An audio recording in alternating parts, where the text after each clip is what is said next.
हाफिज मौलाना मोहम्मद शफीकुल इस्लाम साहिब खतीब जामे मस्जिद बुरहानुद्दीन भोला।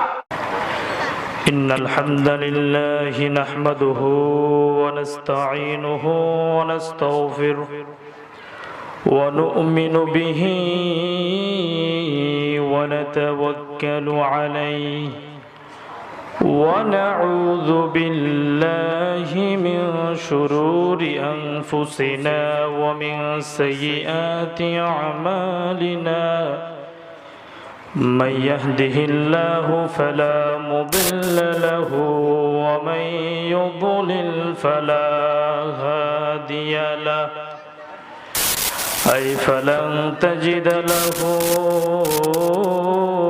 वलिय्यन मुर्शिदा व नशहदु अल्ला इलाहा इल्लल्लाह वहदहु ला शरीक लहु वल्लज़ी ला ज़िद्द लहु व ला निद्द लहु ला मिस्ल लहु व ला मसील लहु ला वज़ीर लहु व ला कफ़ील लहु ला शिबह लहु व ला शबीह लहु ला वलद लहु व ला वालिद लहु वहुवल वाहिदुल फर्दुस समद लम यलिद व लम यूलद व लम यकुल लहु कुफुवन अहद व नशहदु अन्न सय्यदना व नबियना व हबीबना وحبيب أرواحنا محمدا عبد الله ورسوله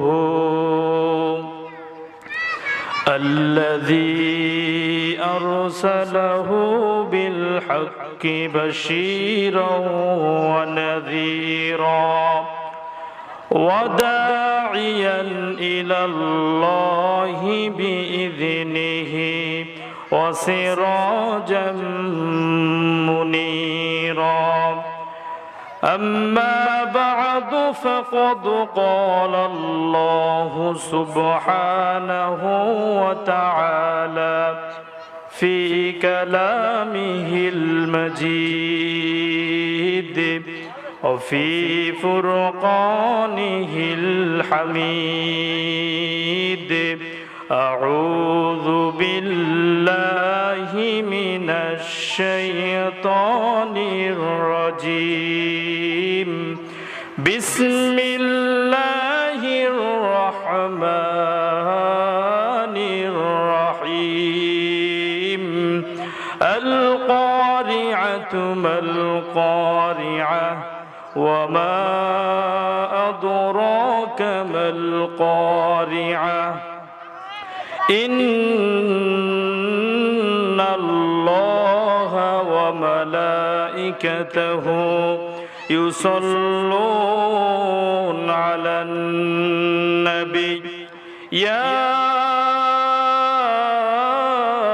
أيها الذين آمنوا صلوا عليه وسلموا تسليما اللهم صل على سيدنا مولانا محمد وعلى آل سيدنا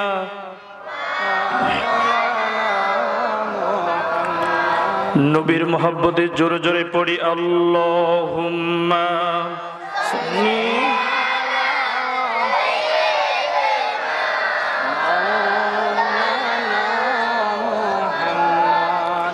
ওয়া আলা আলি সাইয়্যিদিনা সাআতিশ শাজারু نطق الحجر سعت الشجر نطق الحجر شق القمر بإشارته اللهم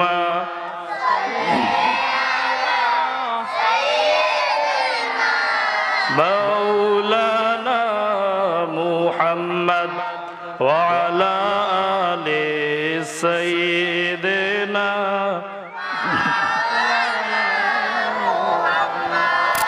রসুল আমার ভালোবাসা রসুল আমার আলো আশা রসুল আমার প্রেম বিরহের মূল আলোচনা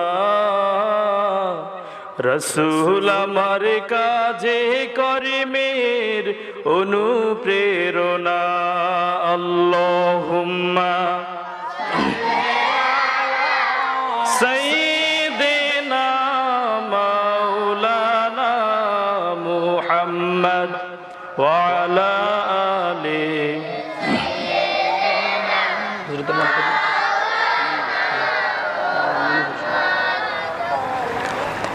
আলহামদুলিল্লাহ 3 দিন ব্যাপী ঐতিহাসিক তাফসীরুল কোরআন মাহফিল মধ্য ভাষাঞ্চল মদিনাতুল উলুম রহমানিয়া নুরানিয়া হাফিজিয়া ও কওমি মাদ্রাসার উদ্যোগে আজ দ্বিতীয় রজনীর প্রথম অধিবেশন উপস্থিত অত্র মাহফিলের সম্মানিত সভাপতি জনাব মোহাম্মদ জহিরুল ইসলাম পণ্ডিত, চেয়ারম্যান 11 নং রসুলপুর ইউনিয়ন পরিষদ, অত্র মাহফিলের বিশেষ অতিথি আলহাজ মোহাম্মদ হারুনুর রশিদ, বিশিষ্ট ব্যবসায়ী, লালবাগ, ঢাকা। উপস্থিত রয়েছেন অত্র মাদ্রাসার সম্মানিত মুহতামিম, বিশিষ্ট আলিম দ্বীন হাফেজ মাওলানা জৈনুল আবিদিন। উপস্থাপনায় রয়েছেন হাফেজ মাওলানা মোহাম্মদ মুনির হোসেন সহ হযরত উলামায়ে কেরাম, ছোট ছোট স্নেহের ছোট ভাইয়েরা, মুরব্বিয়ান এজম এবং পর্দার অন্তরালে আমার সম্মানিত মা এবং বোনেরা, মিডিয়া কর্মী বৃন্দ এবং সাউন্ড সিস্টেমে যারা রয়েছেন, ইন্তেজামিয়া কমিটির সদস্য, অত্র মাহফিলের যত প্রকার শ্রোতা রয়েছেন, মাইকের আওয়াজ যত দূর পর্যন্ত যাচ্ছে যারা শুনতে পাচ্ছেন, সকলকে হৃদয় নিংড়ানো সালাম। আসসালামু আলাইকুম ওয়া রাহমাতুল্লাহ। সর্বপ্রথম আমরা সেই মহান আলিশান আল্লাহ রাব্বুল আলামিনের শুকরিয়া জ্ঞাপন করব যে আল্লাহ রাব্বুল আলামিন আমাদেরকে এত সুন্দর পরিবেশে, চমৎকার আয়োজনে, এই মাদ্রাসার সংলগ্ন এই মাহফিলে আমাদেরকে সমবেত হওয়ার সুবর্ণ সুযোগ ভিক্ষা দিয়েছেন। এজন্য আমরা সেই মহান আলিশান আল্লাহ রাব্বুল আলামিনের কাছে হৃদয়ের গভীর থেকে আনন্দ চিত্তে কণ্ঠ ছেড়ে জোরে সোরে একবার পড়ি আলহামদুলিল্লাহ হামদান কাসীরান। বলুন হামদান কাসীরান তাইয়িবান মুবারাকান ফীহি। আমরা শুকরিয়া জ্ঞাপন করলাম কার? জোরে বলুন। সর্ব অবস্থায় কার শুকরিয়া জ্ঞাপন করতে হবে? আল্লাহ রাব্বুল আলামিন যে আমাদেরকে হাজার হাজার মানুষের মধ্যে নির্বাচন করে কবুল করে এই মাহফিলে আমাদেরকে সমবেত হওয়ার সুবর্ণ সুযোগ দিয়েছেন, এটা কি আমাদের জন্য অনেক বড় নিয়ামত নয়? জোরে বলুন। তাহলে কার শুকরিয়া জ্ঞাপন করতে হবে? আল্লাহ শুকরিয়া জ্ঞাপন করলে আমাদের কি লাভ? লাভ আছে? লাভ আছে? দুইটি লাভ। যে দুইটি লাভ আমাদের জীবনে আসলে আমাদের জীবন সাকসেস। রব্বুল আলামিন কোরআনের মধ্যে বলছেন, গোলাম শুকরিয়া যদি জ্ঞাপন করো, আমার নিয়ামতের কৃতজ্ঞতা যদি প্রকাশ করো, তাহলে তোমরা শুনে রাখো, লা ইন শাকারতুম লা আযীদান্নাকুম ওয়া লা ইন কাফারতুম ইন্না আযাবী লাশাদীদ। আল্লাহু আকবার। আল্লাহ রাব্বুল আলামিন বলছেন, গোলাম যদি তোমরা আমার নিয়ামতের শুকরিয়া জ্ঞাপন করো, লা আযীদান্নাকুম তাহলে আমি রব্বুল আলামিন তোমাদের নিয়ামত কারো বাড়িয়ে দেব। ওয়ালা ইন কাফারতুম, আর যদি অস্বীকার করো, কুফরি করো, অকৃতজ্ঞ বান্দা হও, তাহলে এটাও জেনে রেখো ইন্না আযাবি লাশাদীদ। যদি শুকরিয়া জ্ঞাপন করো তাহলে আমি তোমাদের নিয়ামত কারো বাড়িয়ে দিব। জোরে বলুন সুবহানাল্লাহ। কে বলছেন? কে বলছেন? বিশ্বাস হয়? আল্লাহ বলছেন যদি শুকরিয়া জ্ঞাপন করো তাহলে আমি তোমাদের নিয়ামত আরো বাড়িয়ে দেব, আর যদি শুকরিয়া জ্ঞাপন না করো, অকৃতজ্ঞ বান্দা হও, তাহলে এটাও জেনে রেখো আল্লাহ থ্রেট দিচ্ছেন, হুমকি দিচ্ছেন, ইন্না আযাবি লাশাদীদ, যে আমার আযাব বড় ভয়ানক, বড় কঠিন। কি বলেন, ঠিক কিনা? শুকরিয়া জ্ঞাপন করলে কয়টা লাভ? দুইটি লাভ। প্রথমত আল্লাহ রাব্বুল আলামিন নিয়ামত বাড়িয়ে দিবেন, খেতে ফসল বাড়িয়ে দিবেন, ব্যবসায় বরকত দিবেন, কামাই রুজিতে বরকত দিবেন। আর দ্বিতীয় লাভ হচ্ছে পরকালে আযাব থেকে আমাদেরকে মুক্তি দান করবেন। বলুন সুবহানাল্লাহ। তাহলে শুকরিয়া জ্ঞাপন করলে কয়টা লাভ? শুকরিয়া জ্ঞাপন না করলে ক্ষতিও দুইটা। আল্লাহ নিয়ামত ছিনিয়ে নিবেন। লক্ষ্য করে দেখবেন সমাজে যারা আলেম উলামা রয়েছে, মসজিদের ইমাম খতিব রয়েছে, অল্প টাকায় চাকরি করে, 4000 5000 টাকায় চাকরি করে তাদের জীবন সুন্দরভাবে চলে যাচ্ছে। আর অন্যায় পথে, হারাম পথে কোটি টাকা কামাই করেও তার ঘরে কোনো সুখ নাই। কি বলেন, ঠিক কিনা? রাত্রে ঘুমাইতে গেলে তার ঘুম আসে না, টাকা টেনশনে, কালকে কোথায় চুরি করবে, কার জমিন মেরে খাবে, এই টেনশনে রাত্রে ঘুমাইতে পারে না। দামি ওষুধ খেয়ে তার ঘুমানো লাগে। আর একজন সাধারণ মানুষ, মসজিদের ইমাম, ঔষধ খেয়ে যে ঘুমানো লাগে এটা তো সে জানেই না। কি বলেন, জানে? সে শুইলেই ঘুম। তাহলে এটা আল্লাহর অনেক বড় নিয়ামত নয়? সর্ব অবস্থায় তাহলে কার শুকরিয়া জ্ঞাপন করতে হবে? আল্লাহ শুকরিয়া জ্ঞাপন করতে। কাদের লাভ আল্লাহ সেটা বলছেন। রব্বুল আলামিন বলছেন, গোলাম ওয়া মান ইয়াশকুর ফাইন্নামা ইয়াশকুরু লিনাফসিহি ওয়া মান কাফারা ফাইন্নাল্লাহা গনিয়্যুন হামিদ। আল্লাহ রাব্বুল আলামিন বলছেন, গোলাম যদি যে শুকরিয়া জ্ঞাপন করলো, ফাইন্নামা ইয়াশকুরু লিনাফসিহি, সেই শুকরিয়া জ্ঞাপন তার নিজের জন্যই লাভ হলো, নিজের জন্যই ভালো হলো, এটা আল্লাহর কোনো লাভ নাই। আর যে শুকরিয়া জ্ঞাপন করলাম, ওমান কাফারা, অস্বীকার করলো, ফাইন্নাল্লাহা গনিয়্যুন হামিদ, তাহলে সেটাও জেনে রাখো আল্লাহ নিজে অমুখাপেক্ষী, আল্লাহর কারো মুখাপেক্ষী নন। গোটা দুনিয়ার মানুষ যদি একসাথ হয়ে আল্লাহর শুকরিয়া জ্ঞাপন করে তাহলে আল্লাহর কোনো লাভ আছে? কথা বলেন, আল্লাহর কোনো লাভ আছে? লাভ কাদের? লাভ আমাদের। আবার গোটা পৃথিবীর মানুষ একসাথ হয়ে যদি আল্লাহর শুকরিয়া জ্ঞাপন না করে, আল্লাহর বিরোধিতা করে, আল্লাহর বিরুদ্ধে বিদ্রোহ করে, নাউজুবিল্লাহ, তাহলে আল্লাহর কোনো ক্ষতি আছে? আল্লাহর যে অসীম ক্ষমতা, সেই ক্ষমতা থেকে একটুও কমবে? তাহলে লাভও আমাদের, লসও আমাদের। কি বলেন, ঠিক কিনা? সর্ব অবস্থায় তাহলে আমরা কার শুকরিয়া জ্ঞাপন করতে হবে? এই যে করোনা পরিস্থিতির মধ্যে তিনি আমাদেরকে এখনো পর্যন্ত বাঁচিয়ে রেখেছেন, সুস্থ রেখেছেন, এটাই আল্লাহর অনেক বড় নিয়ামত। আপনি সব সময় মানাসফালা মিনকুম, আল্লাহ রাসূল বলেছেন, তুমি তোমার নিচের দিকে তাকাও, উপরের দিকে তাকিও না। তুমি 3 বেলা ভাত খেতে পাচ্ছ, এটাই তোমার অনেক বড় নিয়ামত। এমন মানুষও আছে ভাত চোখে দেখে না, বছরে একদিন ভালো খাবারও খেতে পারে না।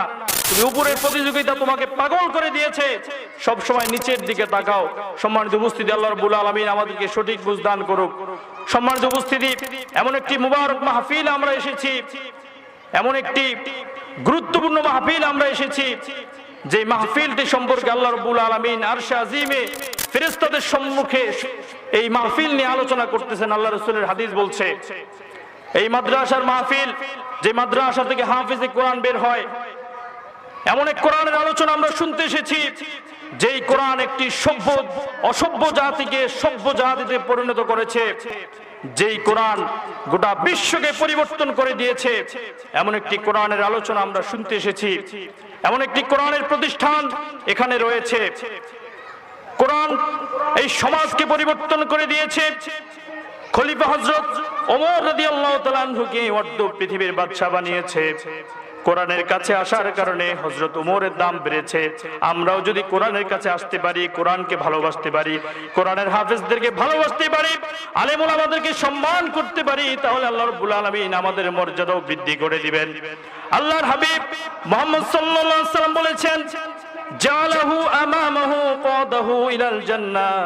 যে ব্যক্তি আল্লাহর কোরআনকে মানলো, আল্লাহর কোরআনকে নিজের জীবনের সংবিধান হিসেবে মেনে নিল, আল্লাহর কোরআনকে নিজের জীবনের সামনে রাখলো, কাদাহু ইলাল জান্নাহ, আল্লাহর কোরআন তাকে টেনে টেনে আল্লাহর জান্নাতে নিয়ে যাবে।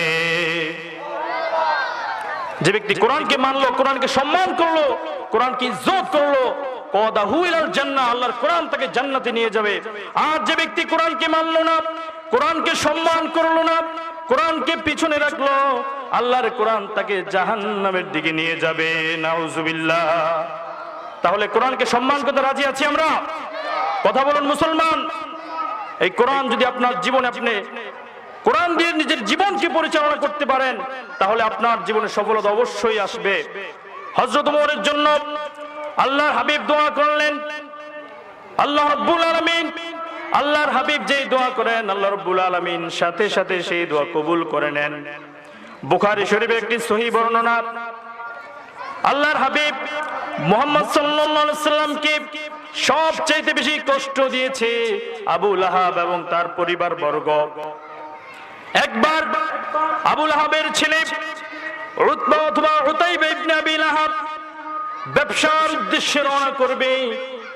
ব্যবসায় যাওয়ার আগে সে চিন্তা করলো, মুহাম্মদ সাল্লাল্লাহু আলাইহি সাল্লামকে আরেকটি বার কষ্ট দিয়ে আসি।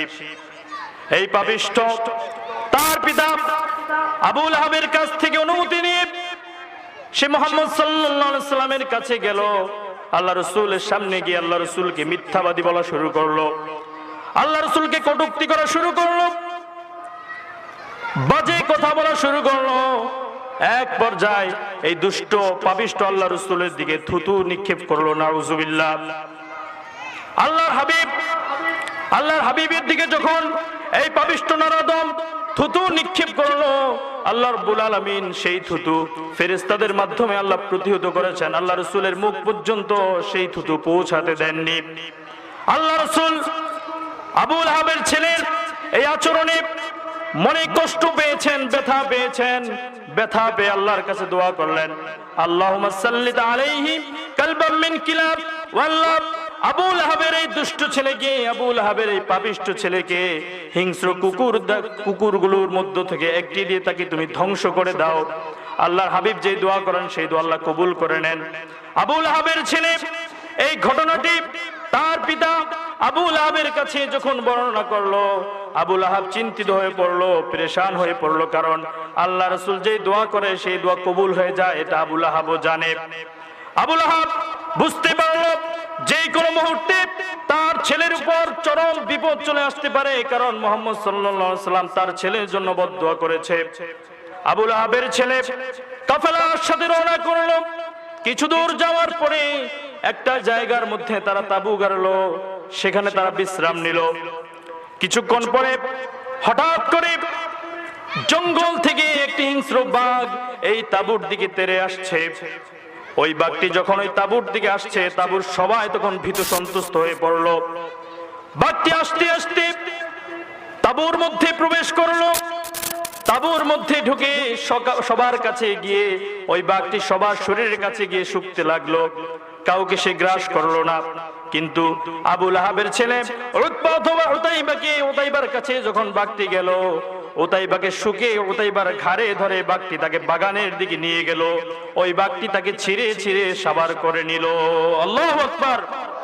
তাহলে আল্লাহ রাসূলের সাথে যারা বেয়াদবি করে, আল্লাহ রাব্বুল আলামিন তাদেরকে দুনিয়াতেই লাঞ্ছিত করেন, অপমানিত করেন, গজব দিয়ে ধ্বংস করে দেন।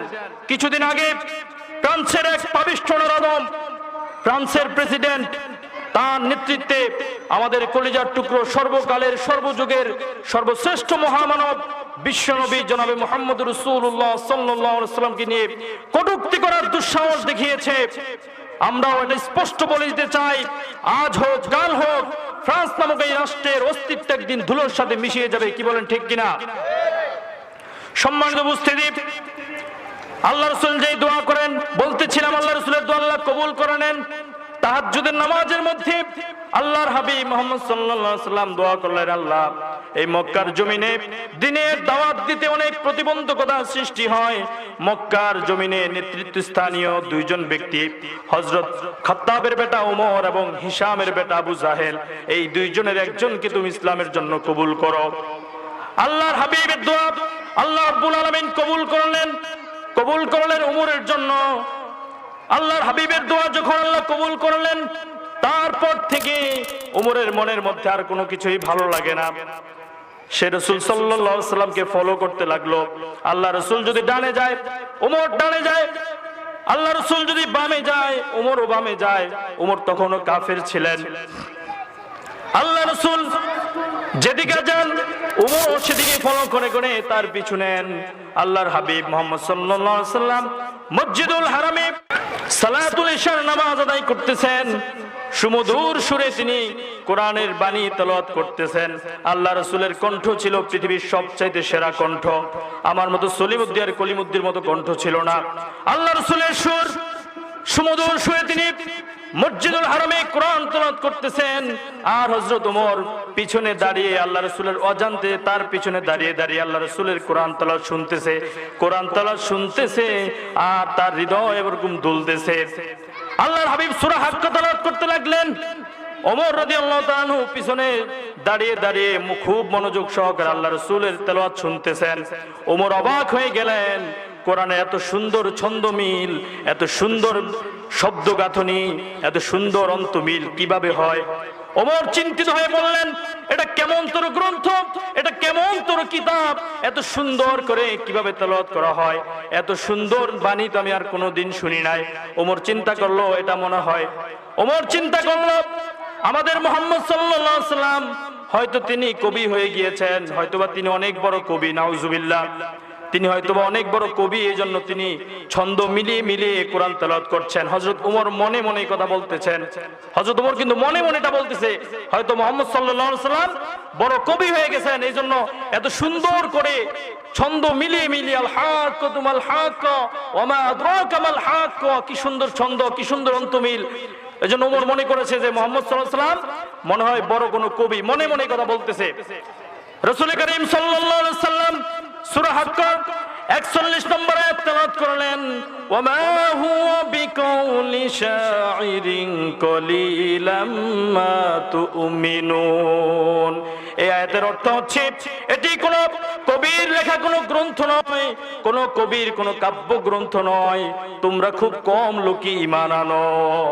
হযরত ওমর তো অবাক হয়ে গেলেন, কারণ ওমর মনে মনে বললেন যে মুহাম্মদ সাল্লাল্লাহু আলাইহি সাল্লাম হয়তোবা কবি হয়ে গিয়েছেন, কিন্তু আল্লাহ রাসূল আয়াত পড়ে তাকে জবাব দিয়ে দিলেন যে এটি কোনো কবির বানানো কোনো গ্রন্থ নয়, এটি আল্লাহর কালাম, আল্লাহর বাণী। ওমর এবার আরো অবাক, এবার আরো পরেশান হয়ে গেল, অবাক হয়ে গেল, কৌতূহল বেড়ে গেল যে আমি বললাম মনে মনে যেটা মনে হয় কোনো কবির বানানো কোনো কাব্য গ্রন্থ, কিন্তু মুহাম্মদ সাল্লাল্লাহু আলাইহি সাল্লাম এটা জানলো কেমনে? এবার সে ধারণা করলো যে মুহাম্মদ সাল্লাল্লাহু আলাইহি সাল্লাম হয়তো গণক হয়ে গিয়েছেন, তিনি গণনা করে বুঝেছেন যে আমি মনে মনে ধারণা করেছি। নাউজুবিল্লাহ বলেন। হযরত ওমরের উতাল পাতাল মন, তিনি এবার ধারণা করলেন মুহাম্মদ সাল্লাল্লাহু আলাইহি সাল্লাম হয়তো গণক হয়ে গিয়েছেন, এই জন্য তিনি আমার মনের খবর জানেন। আল্লাহ রাসূল সূরা হাক্কার 42 নম্বর আয়াত তেলাওয়াত করলেন। এই আয়াতের অর্থ হচ্ছে, এটা কোনো গণকের কোনো গণনা নয়, তোমরা খুব কম লোক। এবার তো সে আরো অবাক, কারণ সে মনে মনে এগুলো চিন্তা করতেছে। একবার বলতেছে যে মুহাম্মদ সাল্লাল্লাহু আলাইহি সাল্লাম হয়তো তিনি কবি হয়ে গিয়েছেন, তিনি সাথে সাথে জবাব দিয়ে দিলেন। ওমর যে পিছনে, রাসূল কিন্তু এটা দেখে নাই, সাথে সাথে তিনি জবাব দিলেন, ওমা হুয়া বিকাউলি শাইর, এটা কোনো কবির কাব্য গ্রন্থ নয়। ওমর চিন্তা করলো যে আমার মনের চিন্তা সে কিভাবে জানলো? সে হয়তো গণক হয়ে গিয়েছে, সে হয়তো অনেক বড় গণক। এরপর রাসূল পরে আবার বললেন, ওলা বিকাউলি কাহিনী কলিলাম মা তাযাক্কারুন, না না, এটা কোনো গণকের কোনো গণনা করা কোনো কিতাব নয়। এবার তার মনের মধ্যে আকাঙ্ক্ষা জাগলো, এটা কবির কোনো কাব্য গ্রন্থ নয়, গণকের কোনো গণনা নয়, তাহলে এটা কি?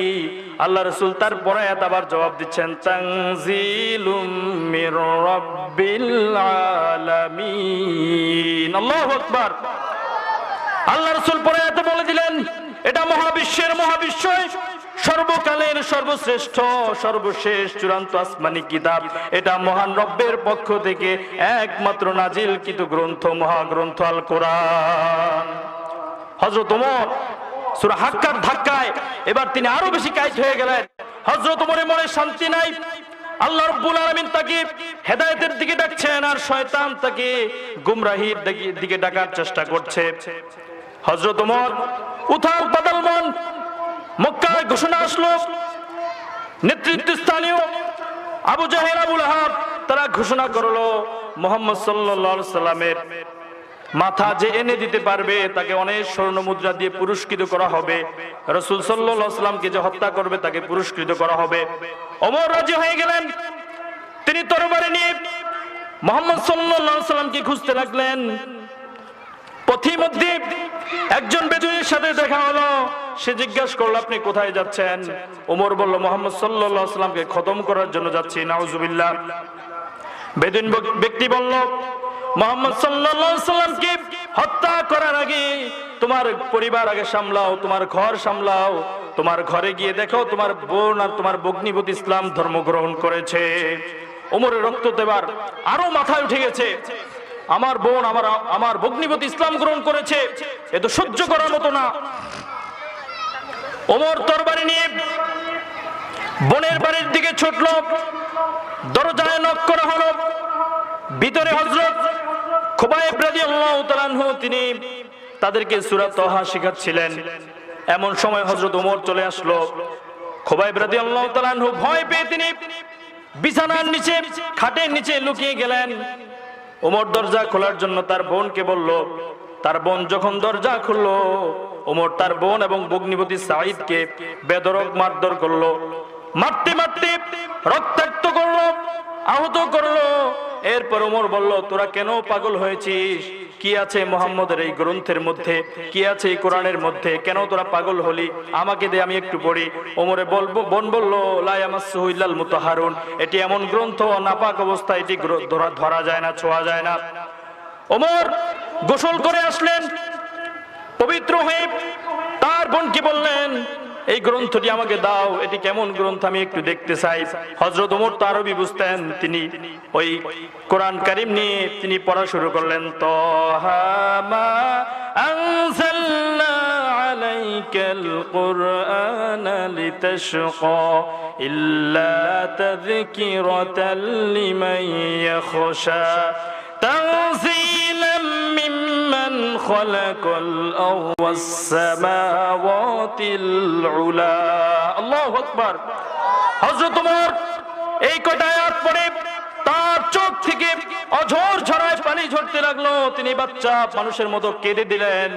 তিনি চিৎকার করে কাঁদতে লাগলেন, এটা কেমন গ্রন্থ, এটা কেমন তোর কিতাব, যত পড়ি ততই আমি পাগল হয়ে যাই। হযরত ওমর বললেন, আর দেরি করো না, আমাকে অতি দ্রুত মুহাম্মদ সাল্লাল্লাহু আলাইহি ওয়াসাল্লামের কাছে নিয়ে যাও।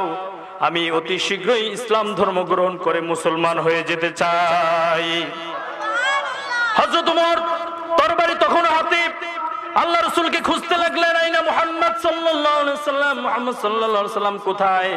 আল্লাহ রাসূল তখন সাফা মারওয়া পাহাড়ের নিচে দারুল আলকামে সেখানে মানুষকে গোপন ইসলাম সম্পর্কে ধারণা দিচ্ছেন। ওমর রাদিয়াল্লাহু তাআলা আনহু আল্লাহ রাসূলের দিকে যাচ্ছেন। সাহাবীরা লক্ষ্য করলো ওমরের হাতের মধ্যে তরবারি। আল্লাহ রাসূলের চাচা আমির হামজা বললেন, রাসূল আপনি পালিয়ে যান, ওমর আপনাকে মারতে আসছে, ওমরের সাথে আমরা বোঝাপড়া করব, আপনি পালিয়ে যান। সাহাবায়ে কেরাম বললেন, হুজুর আপনি পালিয়ে যান, ওমরের সাথে আমরা বোঝাপড়া করব, আপনি পালিয়ে যান। আল্লাহ রাসূল বলতেছেন, সাহাবীরা তোমরা পালিয়ে যাও, ওমরকে আসতে দাও, কারণ আমার মনে হচ্ছে আমি তাহাজ্জুদের নামাজের মধ্যে যে দোয়া করেছি আল্লাহ রাব্বুল আলামিন হয়তো আমার সেই দোয়া কবুল করেছেন। হযরত ওমর আল্লাহ রাসূলের কাছে এসে তরবারিটা আল্লাহ রাসূলের পায়ের কাছে রেখে বললেন, ওগো আল্লাহর প্রিয় নবী, আমি বুঝতে পেরেছি এটি এমন এক কিতাব, এটি দুনিয়ার কোনো মানুষের কিতাব নয়, আমাকে পড়িয়ে দেন। লা ইলাহা ইল্লাল্লাহু মুহাম্মাদুর রাসূলুল্লাহ সাল্লাল্লাহু। তাহলে এই কোরআন হযরত ওমরকে সম্মানের স্থানে বসিয়েছে, মর্যাদার স্থানে বসিয়েছে। এই কোরআনকে যদি আমরাও সম্মান করতে পারি, কোরআনের হাফেজদেরকে যদি আমরা মূল্যায়ন করতে পারি, আলেম ওলামাদের সাথে যদি আমাদের সম্পর্ক আমরা ভালো রাখি, তাহলে আমাদের সম্মান আল্লাহ বাড়িয়ে দিবেন। কি বলেন, ঠিক কিনা? ছেলে সন্তানগুলোকে বাংলা পড়ান, কোনো আপত্তি নাই, কোরআনটা অন্তত পক্ষে শিখান। কারণ এই কোরআন শিখিয়েছে আপনার সন্তান আপনার সাথে ভালো আচরণ করতে হবে, এটা কোরআন বলেছে। এই কোরআন শিখানো ছাড়া আপনার সন্তান আপনার সাথে ভালো আচরণ করতে পারে না। কারণ কোরআন আদেশ দিয়েছে আল্লাহর ইবাদতের পরে তোমরা পিতামাতার সেবা করো। এই কোরআন যদি আপনার সন্তানকে আপনি না শিখান, তাহলে আপনার সন্তান আপনার কবরের পাশে দাঁড়িয়ে কিভাবে বলবে রব্বির হামহুমা কামা রব্বায়ানি সগীরা? যারা সন্তানদেরকে কোরআন শিখাতে পারেন নাই, নিজেও আলেম হতে পারেন নাই, একটা সুযোগ তাদের জন্য রয়েছে। কোরআনের হাফেজদেরকে সম্মান করুন, আলেমদেরকে শ্রদ্ধা করুন, আলেমদেরকে সম্মান করুন, তাহলে আল্লাহ রাব্বুল আলামিন হয়তো বা এর উসিলা আপনাদেরকে আমাদেরকে মাফ করে দিতে পারেন। কি বলেন, ঠিক কিনা? কোরআনের হাফেজের কত গুরুত্ব, ছোট্ট একটি ঘটনা বলবো। ইবনে বতুতা একজন বিশ্ব ভ্রমণকারী পর্যটক, মুসলিম সাহিত্যিক ছিলেন। বিশ্বের সবচেয়ে বেশি দেশে তিনি সফর করেছেন, তার গোটা জীবন তিনি সফরে কাটিয়েছেন। বাংলাদেশেও তিনি এসেছেন। ইবনে বতুতা সফর করলেন নদীমাতৃক দেশ মালদ্বীপে, তিনি সফর করলেন। মালদ্বীপে তিনি গিয়ে দেখলেন মালদ্বীপের মধ্যে অসংখ্য মসজিদ মাদ্রাসা তৈরি হয়ে আছে, কোরআন তেলাওয়াত হচ্ছে, আজান হচ্ছে, কোরআনের আলোচনা হচ্ছে। তিনি অবাক হয়ে গেলেন, এই মালদ্বীপে আমার আগে আবার কে আসলো, এখানে ইসলামের দাওয়াত কি করে আসলো? তিনি চিন্তা করতে লাগলেন, তিনি খুঁজতে লাগলেন যে আমার আগে এখানে কে এসেছে। তিনি দেখলেন যে অসংখ্য মাদ্রাসা, অসংখ্য মসজিদ, এই সমুদ্রের মাঝখানে একটা দ্বীপ, এই দ্বীপের মধ্যে ইসলাম কি করে আসলো? তিনি এটা উদ্ঘাটন করার চেষ্টা করতেছেন। তিনি খোঁজখবর নিতে নিতে জানতে পারলেন 1141 সালে হাফেজ আবুল বারাকাত ইউসুফ আল বারবারি আল মাগরিবি রহিমাহুল্লাহ এই মালদ্বীপে ভ্রমণ করেছেন। তিনি সমুদ্রপথে ব্যবসার উদ্দেশ্যে চীন রাষ্ট্রে সফর করতেছিলেন, তার সাথে তার সঙ্গী সাথীরা ছিল। হঠাৎ করে এক বিশাল ঘূর্ণিঝড় এসে, টর্নেডো এসে গোটা জাহাজটা ভেঙে চুরমার করে দিয়ে তার সকল সঙ্গী সাথীরা যারা ছিল সবাই পানির অতল গহ্বরে হারিয়ে গেল। হাফেজে কোরআনকে আল্লাহ তাআলা রক্ষা করলেন। তার যত সঙ্গী সাথীরা ছিল সবাই সেদিন সেই ঘূর্ণিঝড়ের ফলে, নদীতে হঠাৎ ঝড় ওঠার ফলে তাদের জাহাজটি ডুবে গেল এবং তার যত সঙ্গী সাথীরা ছিল সবাই সেদিন মরে গেল। ছোট্ট এক খণ্ড কাঠের উপরে তিনাকে বসিয়ে আল্লাহ রাব্বুল আলামিন তিনাকে নিয়ে একটি চরের মধ্যে নিয়ে ফেলে দিলেন। আল্লাহ কোন একভাবে এই হাফেজ আবুল বারাকাত ইউসুফ আল বারবারিকে তিনি বাঁচিয়ে এই মালদ্বীপের এই চরটাতে নিয়ে তাকে উঠালেন। তিনি সেখানে নামার পরে একটা মানুষও তিনি দেখলেন না। তিনি কিছুটা ভয় পেলেন, কারণ মানুষ হচ্ছে সামাজিক জীব, মানুষ মানুষের সংস্পর্শ ছাড়া থাকতে পারে না। তিনি চিন্তা করলেন এই দ্বীপের মধ্যে কোথায় মানুষের দেখা পাওয়া যাবে। তিনি হাঁটতে লাগলেন, হাঁটতে হাঁটতে গভীর রাত হয়ে গেল। অনেক দূরে দেখা যাচ্ছে একটি আলো জ্বলতেছে, একটি তাঁবুর মধ্যে টিম টিম করে আলো জ্বলছে। হাফেজ আবুল বারাকাত ইউসুফ আল বারবারি তিনি সেই তাঁবুর দিকে গেলেন। যাওয়ার পরে ওই তাঁবুর কাছে যখন গেলেন, ঘরের মধ্য থেকে একজন বৃদ্ধ মহিলার কান্নার আওয়াজ তিনি শুনতেছেন। একজন বৃদ্ধ মহিলা এবং একজন যুবতীর কান্নার আওয়াজ তিনি শুনতেছেন। হাফেজ আবুল বারাকাত ইউসুফ আল বারবারি তিনি চিন্তায় পড়ে গেলেন, এই ঘরের মধ্যে মানুষ কেন কাঁদে? তিনার দিলে অনেক দয়া হলো। তিনি এই বিষয়টা উদ্ঘাটন করার চেষ্টা করলেন। তিনি ঘরের সামনে নক করলেন, সালাম দিলেন। ঘরের মধ্য থেকে একজন যুবক বের হয়ে আসলো। যুবককে প্রশ্ন করলো, যুবক এই ঘরটি কি তোমার?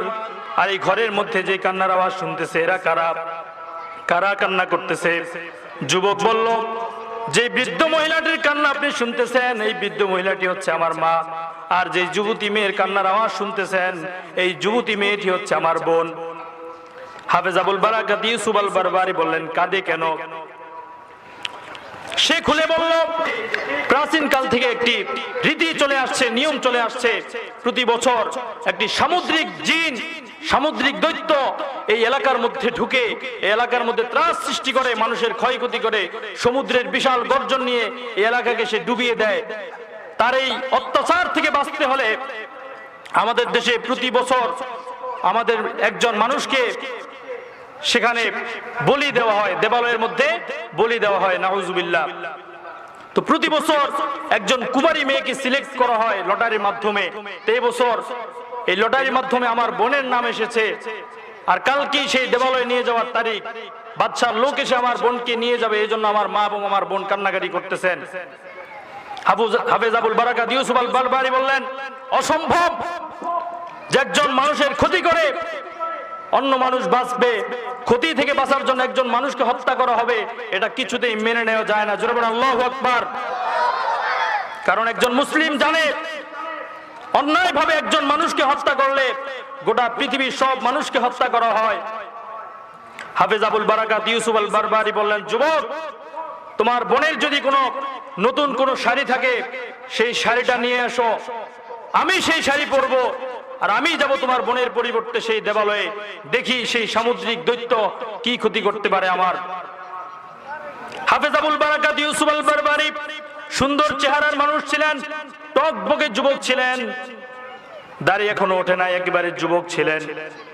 ওই যুবক একটি শাড়ি এনে হাফেজ আবুল বারাকাত ইউসুফ আল বারবারিকে দিলে তিনি সেই শাড়িটি পরলেন। পরার পরে সকালবেলা বাদশার লোক এসে যুবতী মনে করে হাফেজ আবুল বারাকাত ইউসুফ আল বারবারিকে নিয়ে গেলেন। হাফেজ আবুল বারাকাত ইউসুফ আল বারবারি পালকির মধ্যে বসে আল্লাহর কোরআন তেলাওয়াত করতে লাগলেন আর আল্লাহর কাছে আশ্রয় চাইতে লাগলেন। কারণ তিনি জানেন আল্লাহ ছাড়া কারো প্রাণ কেউ নিতে পারে না। কি বলেন, পারে? আল্লাহ যদি কাউকে মারতে চান, গোটা পৃথিবীর মানুষ একসাথে হয়ে তাকে বাঁচাতে পারবে? পারবে? আবার আল্লাহ যদি কাউকে মারতে চান, সবাই একসাথে হয়ে কাউকে বাঁচাতে পারবে? পারবে না। হাফেজ আবুল বারাকাত ইউসুফ আল বারবারি তিনি কোনো ভয় নাই, চিন্তা নাই, তিনি চলতে লাগলেন। হাফেজ আবুল বারাকাত ইউসুফ আল বারবারিকে চরের একটি জায়গা দেবালয়ের এক কর্নারে রেখে দেওয়া হলো। গভীর রজনীতে তাকে সেখানে রেখে সবাই চলে আসলো। হাফেজ আবুল বারাকাত ইউসুফ আল বারবারি ওই দেবালয়ের মধ্যে আয়াতুল কুরসি পড়ে চতুর্দিকে একটা রেখা টেনে ওই রেখার মধ্যে তিনি বসে থাকলেন।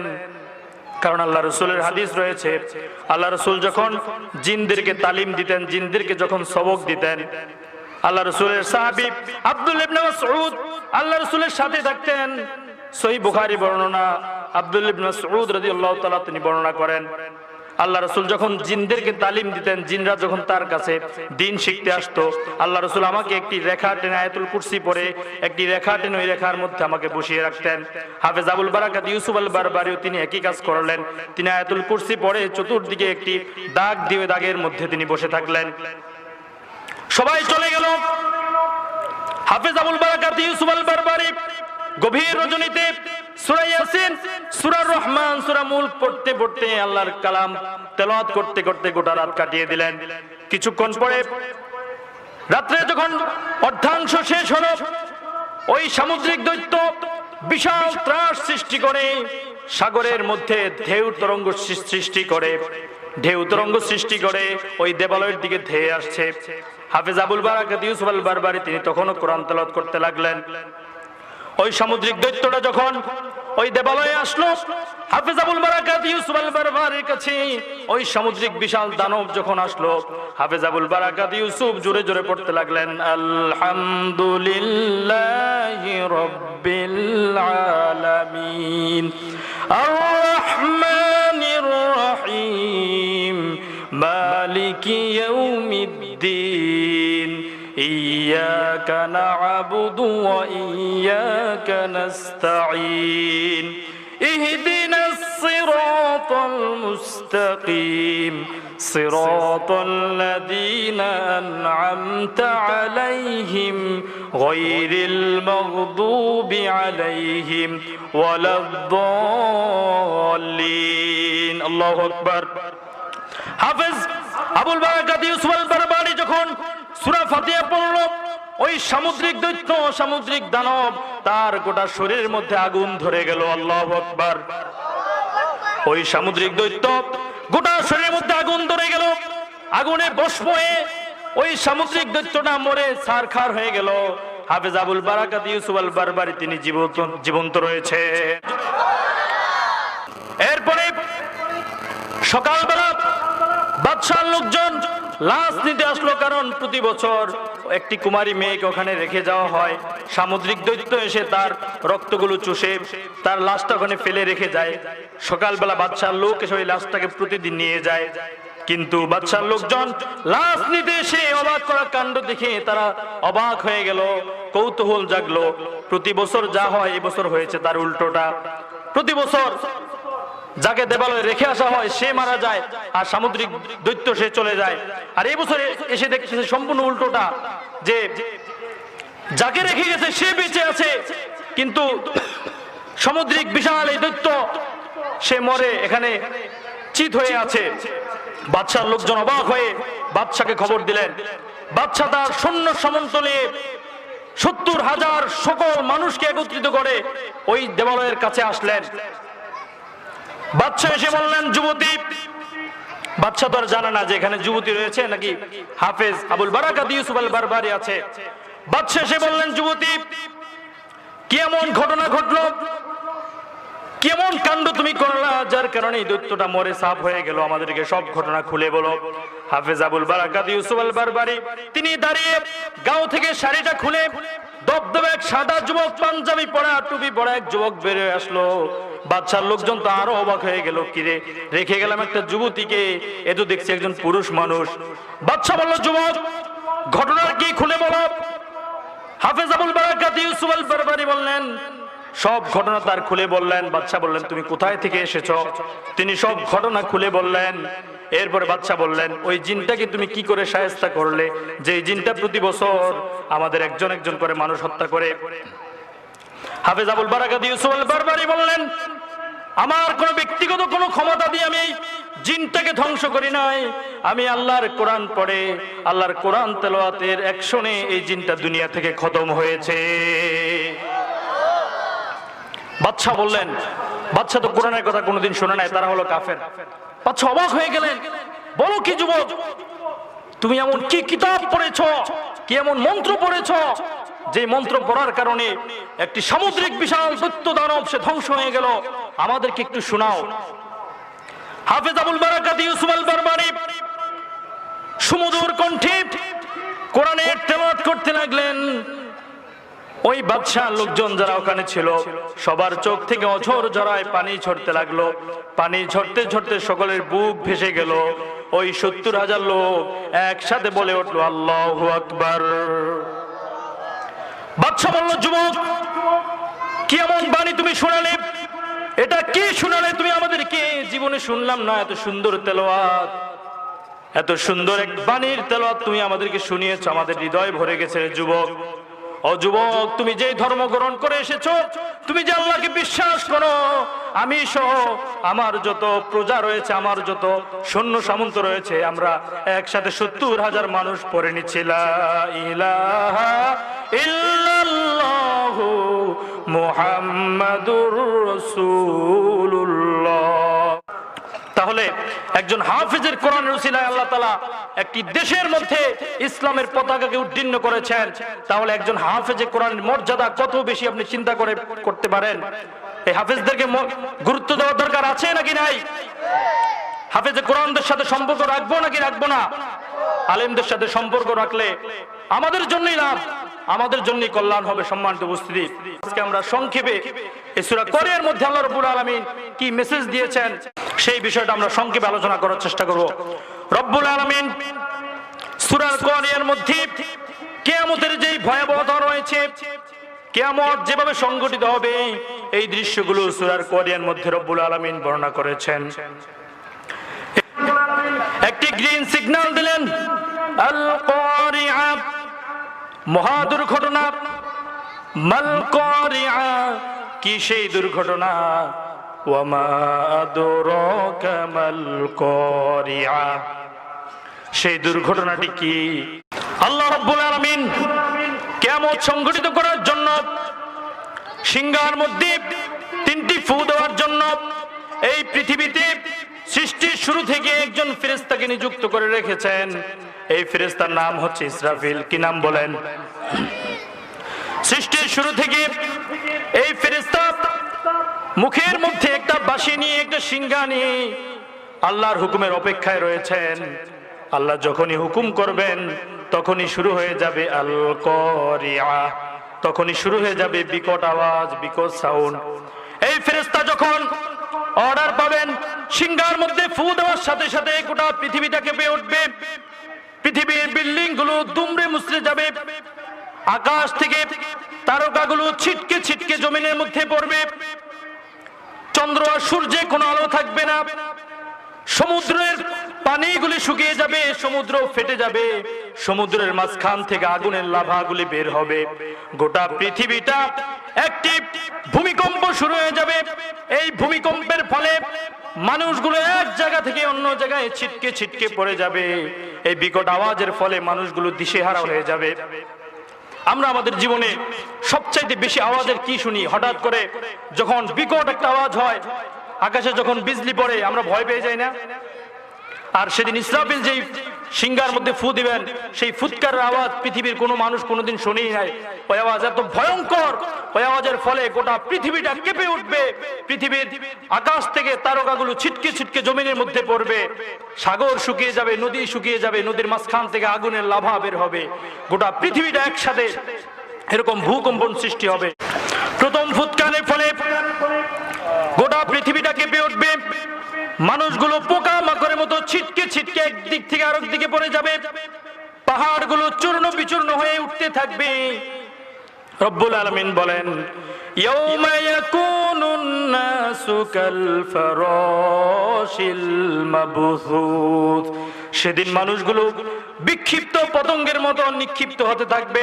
ওয়া তাকুনুল জিবালু কাল ইহিনিল মানফুস, সেদিন পাহাড়গুলো ধুলিত তুলার মতো উঠতে থাকবে। একবার চিন্তা করেন সেই দিনটি কত ভয়ানক হবে, কত কঠিন হবে, যে পাহাড়গুলো বিশাল বিশাল পাহাড়, এই পাহাড়গুলো চূর্ণ বিচূর্ণ হয়ে যাবে, ধুলোর মতো উঠতে থাকবে, মানুষগুলো পৃথিবীর এক প্রান্ত থেকে ছিটকে অন্য প্রান্তে চলে যাবে। শুধু তাই নয়, রব্বুল আলামিন সূরা হজের মধ্যে বলছেন, ইয়াউমা তারাউনাহা তাযহালু কুল্লু মুরদিআতিন আম্মা আরদাআত ওয়া তাদউ কুল্লু যাতি হামলিন হামলাহা ওয়া তারান নাসা সুকারা ওয়া মা হুম বিসুকারা ওয়ালাকিন্না আযাবাল্লাহি শাদীদ। রব্বুল আলামিন বলছেন, সেই দিনটি এত কঠিন হবে, এত ভয়ানক হবে, সেই দিন দুধদানকারিণী মা তার দুধের বাচ্চাটাকে ফেলে দৌড়ে পালাবে, গর্ভধারিণী মা, 2 মাসের গর্ভধারিণী মা তার 2 মাসের বাচ্চাটাকে ভূমিষ্ঠ করে দিবে। ওয়াতারান্নাসা সুকারা, আর মানুষকে দেখবে তোমরা পাগলের মতো, অমাহুম বিসুকারা, কিন্তু তারা পাগল নয়, মাতাল নয়। এই যে কঠিন এই ভয়ানক ঘূর্ণিঝড়, এই ভয়ানক ভূকম্পন, এই ভূকম্পন দেখে মানুষ সেদিন পাগলের মতো দিশেহারা হয়ে যাবে। কি বলেন, সেই দিনটি আসবে না? অবশ্যই আসবে।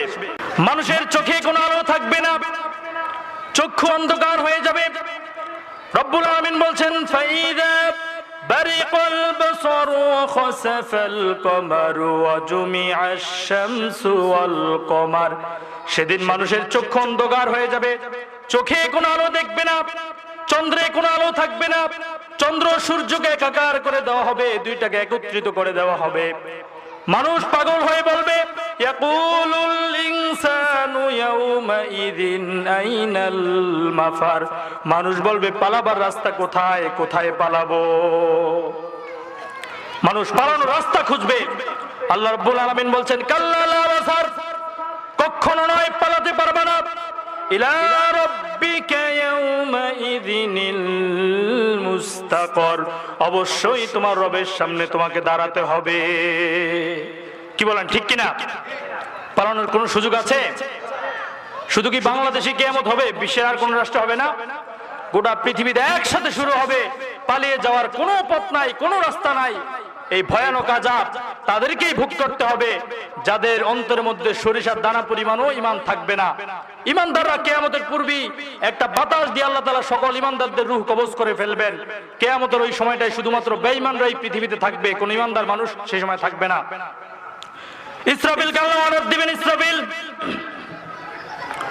ইসরাফিল প্রথম ফুৎকার দেওয়ার পরে রব্বুল আলামিন ইসরাফিলকে অর্ডার করবেন, ইসরাফিল এবার দ্বিতীয় ফুৎকার দাও।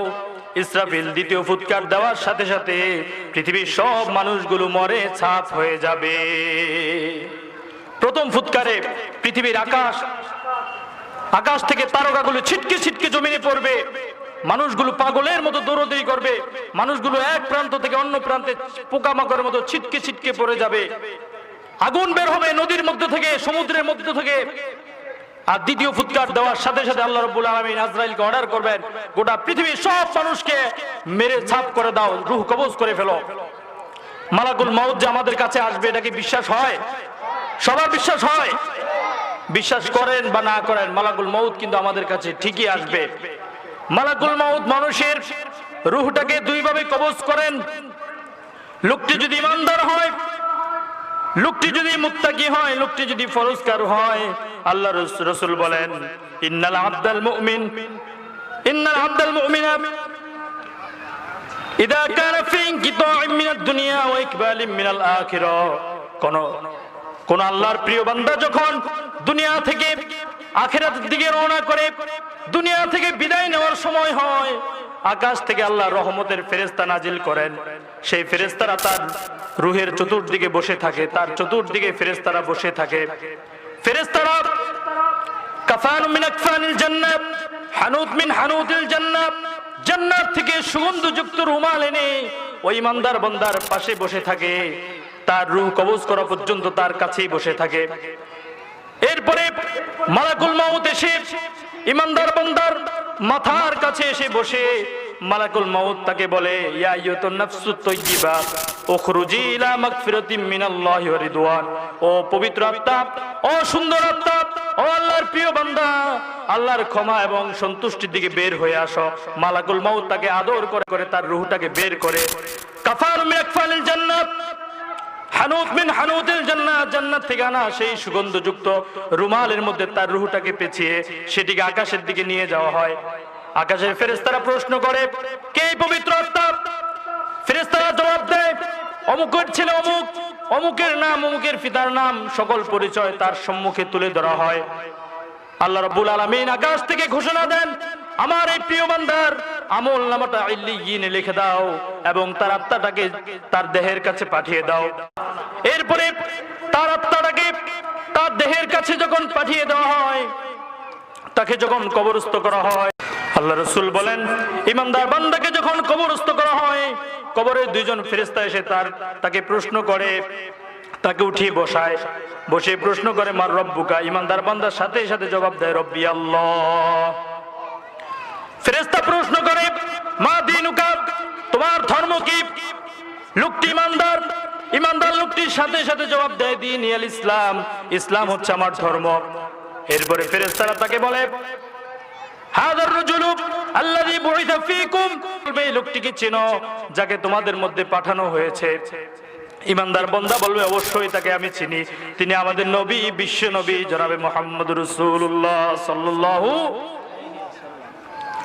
ইমানদার বান্দা এই প্রশ্নগুলোর উত্তর দেওয়ার পরে ফেরেশতারা বলবে তুমি কোথায় থেকে এসব শিখেছো? সে তখন জবাব দিবে আমি আল্লাহর কোরআন পড়েছি, ছোটবেলায় হেফজ মাদ্রাসায় হাফেজ হয়েছে। সাথে সাথে আকাশ থেকে একটি ঘোষণা আসবে আমার এই বান্দা আনসাদাকা আব্দি, আমার এই বান্দা সত্য বলেছে, তার কবরের মধ্যে জান্নাতের বিছানা বিছিয়ে দাও, জান্নাত থেকে একটি দরজা তার কবর দিকে খুলে দাও, যেন জান্নাতের সুঘ্রাণ সে কবরে শুয়ে শুয়ে পেতে থাকে। আল্লাহু আকবার। ইমানদার বান্দার কবরের মধ্যে রাখার পরে সাদা দবদবে একজন যুবকের বেশে একটি লোক তার কাছে আসে। সে প্রশ্ন করে কে ভাই তুমি? সে তখন জবাব দেয় আমি হচ্ছি তোমার নেক আমল, তুমি যে নামাজ রোজা পড়েছো, যে নেক আমল করেছো, আমি হচ্ছি তোমার সেই নেক আমল। এরপরে ফেরেশতা তাকে জনমের মতো ঘুম পাড়িয়ে দেওয়া হয়, তাকে বলা হয় তুমি চিরনিদ্রায় আরাম করে ঘুমাও, কিয়ামত পর্যন্ত তোমার ঘুম আর কেউ ভাঙবে না। সুবহানাল্লাহ। আর লোকটি যদি হয় বেঈমানদার, মুনাফিক, ইসলাম বিদ্বেষী, কোরআন বিদ্বেষী, তাহলে আল্লাহর ফেরেশতার, আযাবের ফেরেশতারা তার রূহ কবজ করার সময় তার কাছে আসে। মালাকুল মাউত বিকট একটা হুঙ্কার দিয়ে তার রূহটাকে টেনে হিঁচড়ে তার রূহ থেকে বের করে। হাদিসের মধ্যে আসছে মালাকুল মাউত বেঈমানের রূহ যখন বের করে, বেঈমানের কি পরিমাণ কষ্ট হয়। একটা জীবন্ত ছাগলকে, ছাগলের গায়ে থেকে চামড়াগুলো খুললে তার যেমন কষ্ট হয়, বেঈমানের রূহ কবজ করার সময় তার এই পরিমাণ কষ্ট হয়। তার রূহ কবজ করার পরে কবরের মধ্যে তাকে যখন প্রশ্ন করা হয় মা রব্বুকা, সে তখন বলে হায় হায় আমি তো কিছুই জানি না। এরপরে প্রশ্ন করে মা দীনুকা, তোমার ধর্ম কি? সে বলে আমি তো কিছুই জানি না। এরপরে প্রশ্ন করে হাযার রাজুলাল্লাযী বুইসা ফীকুম, এই লোকটিকে যাকে তোমাদের মধ্যে পাঠানো হয়েছে, সে তখন বলে আমি তো তাকে চিনি না, সে কে আমি তাও জানি না। আকাশ থেকে একটি জবাব আসবে, আনকাযাবা, সে মিথ্যা বলেছে। তার কবরের মধ্যে জাহান্নামের বিছানা বিছিয়ে দাও, তার কবরটাকে সংকুচিত করে দাও, যেন কবরের ডান দিকের মাটি ডান দিক থেকে চাপ মারে, ডান দিকের হাড় ভেঙে বাম দিকে চলে যায়। বাম দিক থেকে যখন চাপ মারবে বাম দিকের হাড়গুলো ভেঙে ডান দিকে চলে যাবে। কিয়ামত পর্যন্ত তার আযাব এভাবেই চলতে থাকবে। তাহলে ঈমানদারের রূহ কবজ আর বেঈমানের রূহ কবজের পার্থক্য বোঝা গেছে।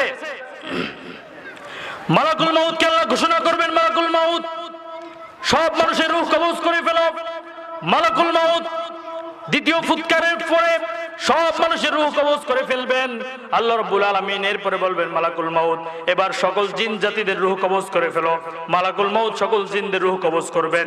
জিনদের সর্দার, দুষ্ট জিনদের সর্দার ইবলিসের রূহ কবজ করো। ইবলিস পৃথিবীর এক প্রান্ত থেকে অন্য প্রান্তে দৌড়ে পালানোর চেষ্টা করবে, যেখানে যাবে সেখানেই দেখবে মালাকুল মাউত। এরপর ইবলিসের রূহটাকে আংটা দিয়ে তার রূহটা তার দেহ থেকে বের মধ্যে নিক্ষেপ করা হবে। আল্লাহ রাব্বুল আলামিন বলবেন আখবিরনি মা ইয়াবকা, আর কে বাকি আছে? মালাকুল মাউত। মালাকুল মাউত বলবেন আল্লাহ গোটা পৃথিবীর মধ্যে একজন মানুষও নাই, একটা জিনও বেঁচে নাই, ফেরেশতাগুলো বেঁচে আছে। আল্লাহ অর্ডার করবেন ফেরেশতাদের রূহ কবজ করো।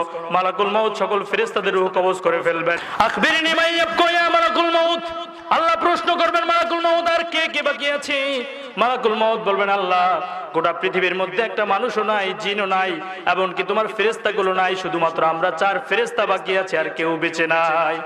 আল্লাহ রাব্বুল আলামিন অর্ডার করবেন মালাকুল মাউত পৃথিবীর বুকে আমার অর্ডারে যে ফেরেশতা মানুষের ফসল উৎপাদন করত, আমার অর্ডারে যে ফেরেশতা বৃষ্টি উৎপন্ন করত, আমার অর্ডারে যে ফেরেশতা মানুষের রিজিকের হিসাব রাখতো, আমার সেই মিকাইলের রূহ কবজ করে ফেলো। মালাকুল মাউত মিকাইলকে সালাম দিয়ে তার রূহ কবজ করে ফেলবেন। এরপর আল্লাহ বলবেন মালাকুল মাউত যে ফেরেশতাকে সৃষ্টি করেছি 3টি ফুৎকার দেওয়ার জন্য ফু দিয়েছে দুইটি, আমার সেই ইসরাফিলের রূহ কবজ করে ফেলো। মালাকুল মাউত তাকে সালাম দিয়ে তার রূহ কবজ করে ফেলবেন। এরপর রব্বুল আলামিন বলবেন মালাকুল মাউত গোটা পৃথিবীর বুকে যে ফেরেশতার মাধ্যমে আমি নবীদের কাছে, রাসূলদের কাছে ওহী পাঠাতাম, আমার সেই রূহুল আমিন জিবরিলের রূহ কবজ করে ফেলো। মালাকুল মাউত জিবরিলের রূহ কবজ করে ফেলবেন। আল্লাহ রাব্বুল আলামিন বলবেন আখবিরনি মা ইয়াবকা ইয়া মালাকুল মাউত, আর কে কে বাকি আছে? মালাকুল মাউত।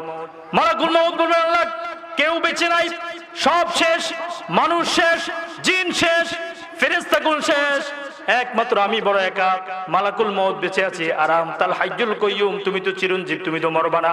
আল্লাহ আমি আছি আর তুমি তো চির হাইয়ুল কাইয়ুম, তুমি তো চিরঞ্জীব, তুমি তো মরবা না, আমি একমাত্র মালাকুল মাউত বেঁচে আছি। আল্লাহ ঘোষণা দিবেন মালাকুল মাউত এবার তুই মরে যা। মালাকুল মাউত একথা শোনার সাথে সাথে তার শরীরের মধ্যে প্রচন্ড জ্বর চলে আসবে, সে চিৎকার চেঁচামেচি শুরু করে দিবে। সে বলবে আল্লাহ গোটা পৃথিবীর সব প্রাণী তুমি আমার দিয়ে রূহ কবজ করাইলা, আর আজকে বলতেছো আমাকে মরে যাওয়ার জন্য, এটা তোমার কেমন বিচার? আল্লাহ রাব্বুল আলামিন বলবেন তুই মরে যা মালাকুল মাউত, জান্নাত আর জাহান্নামের মাঝখানে গিয়ে দাঁড়া। মালাকুল মাউত বলবেন আল্লাহ আমি কেন মরবো? আল্লাহ রাব্বুল আলামিন বলবেন কুল্লু নাফসিন যায়িকাতুল মাউত, সকল প্রাণী মৃত্যু স্বাদ গ্রহণ করতে হবে রে আজরাইল, তুইও মরে যা। মালাকুল মাউত জান্নাত আর জাহান্নামের মাঝখানে এই জায়গাটায় গিয়ে দাঁড়ায় কাঁপতে কাঁপতে বেহুশ হয়ে পড়ে যাবেন। মালাকুল মাউত শেষ, গোটা পৃথিবীর মধ্যে আর একটা প্রাণীও বেঁচে নাই। কুল্লু মান আলাইহা ফানি ওয়া ইয়াবকা ওয়াজহু রাব্বিকা যুল জালালি ওয়াল ইকরাম। সবকিছুই ধ্বংস হয়ে যাবে, একমাত্র বেঁচে থাকবে একজন, তিনি কে? জোরে বলুন, তিনি কে? সব শেষ হয়ে যাবে। এরপরে আল্লাহ রাব্বুল আলামিন সিংহাসনে বসবেন, সব মানুষ মরে ছাপ হয়ে গিয়েছে, একজনও বেঁচে নাই।